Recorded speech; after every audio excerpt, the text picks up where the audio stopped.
This is Optimal Finance Daily, episode 1169, Saving for Long-Term Goals, How to Make Progress Even with Boring Goals, by Alexa Mason with thecollegeinvestor.com.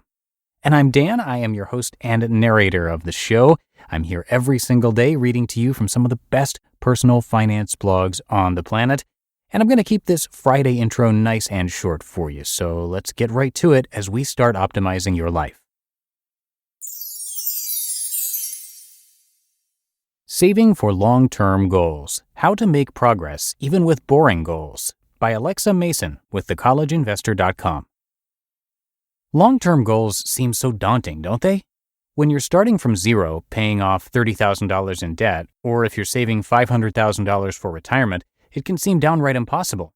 And not only that, but some long-term goals, like saving for retirement or your child's college education, are just boring. Tell me I'm not the only one who feels this way.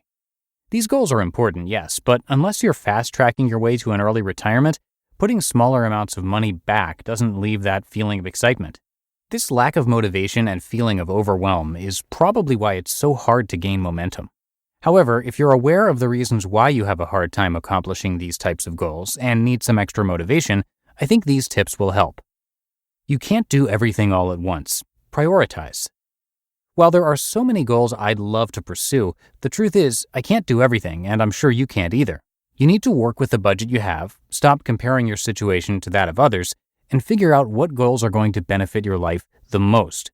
I personally despise debt. Truth be told, I hate all types of monthly payments and secretly wish I could pay my utility bills a year at a time. The only debt I have is mortgage, and that mortgage really bothers me.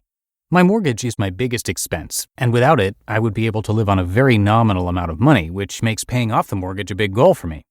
Not having a mortgage will bring me a bigger sense of financial stability than having an extra $100,000 in a retirement account would. That might not be the same case for you, and that's perfectly fine.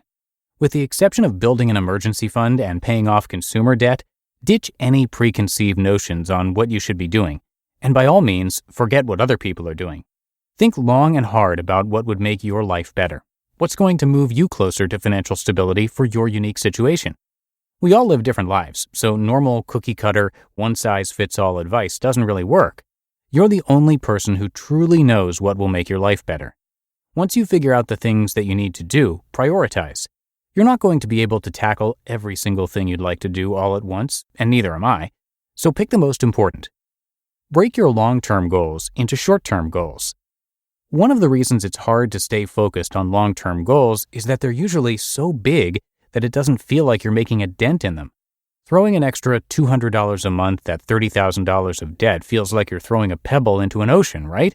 So stop looking at it that way. Instead of focusing on that entire number, focus on what you can do this year, this quarter, or this month. I had to use this method for my goal of mortgage payoff. Putting $10,000 on a $110,000 mortgage seemed like nothing, even though $10,000 is a big amount of money to me. Instead, I had to reframe my goal. My goal turned into putting an extra $20,000 on my mortgage in 2016, which is a stretch, by the way. Now, when I pay an extra $10,000, I'm halfway to my goal for the year, and that's exciting. Reframe all of your big goals into goals for the upcoming year. Don't look at the huge number. Look at what you can do to reach your yearly goal. That will keep you so much more motivated and excited about the progress you're making. Automate what you can, especially non-exciting goals. I've already mentioned that saving for retirement and for my kids' college education doesn't really excite me. It's something I know I need to do and that I absolutely want to do, but it's not a goal that keeps me up at night. When it comes to these goals, my willpower is pretty low, so I automate them. These goals come off the top of my budget. I don't have to think about them. To get to this point, I simply figured out what I wanted to put into a retirement account each month and what I could realistically pull off. I then had it set up to automatically be taken from my bank account each month. I use Betterment for retirement savings. After that, I set up a small amount, $50 a month, to go into each of my girls' college savings account. If you're like me and have goals that you really want to make progress on but just aren't lighting a fire underneath you, then you need to automate them. It's better to have them running in the background than to not get started on them at all.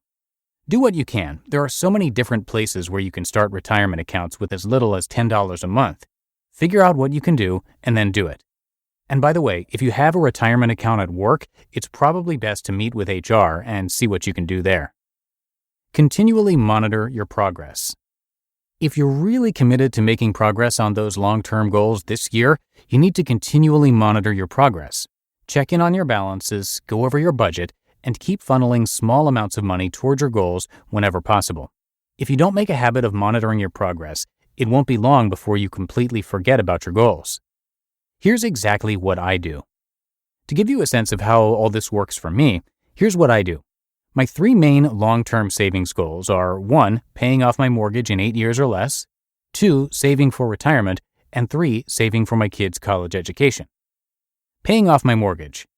For 2016, my goal is to pay an extra $20,000 in principal on my mortgage. This goal is a stretch, but should be doable if I really work at it. I'm also looking at whether it makes sense to refinance my mortgage to save money. Retirement. My retirement contributions are automated, although the contributions still need to be raised. Every 2 months, I'll up the contributions by $20, and by October, I'll be at my goal. Since I've opened my retirement account, I've gone in every few months and slowly upped my contributions by an additional $20 to $30 a month as I saw fit. This has worked really well for me, and I obviously plan to stick with this method. College savings. I save $50 a month each for my 2 daughters' college education. Unless something changes, I'll probably just leave this where it's at for now. Make saving for long-term goals work for you. If you have trouble sticking with long-term savings goals, the single best thing you can do is break that goal down into smaller goals. By reframing your goals into smaller amounts and shorter time periods, you'll benefit from the sense of satisfaction that comes with making progress toward the things that will really benefit you and your family. You just listened to the post titled Saving for Long-Term Goals: How to Make Progress Even with Boring Goals by Alexa Mason with thecollegeinvestor.com. And that is another episode of Optimal Finance Daily in the books. I thank you so much for your support and for listening every day. It is all thanks to you and our authors for helping us get here. So have a great start to your weekend, and I will be back with you tomorrow, where your optimal life awaits.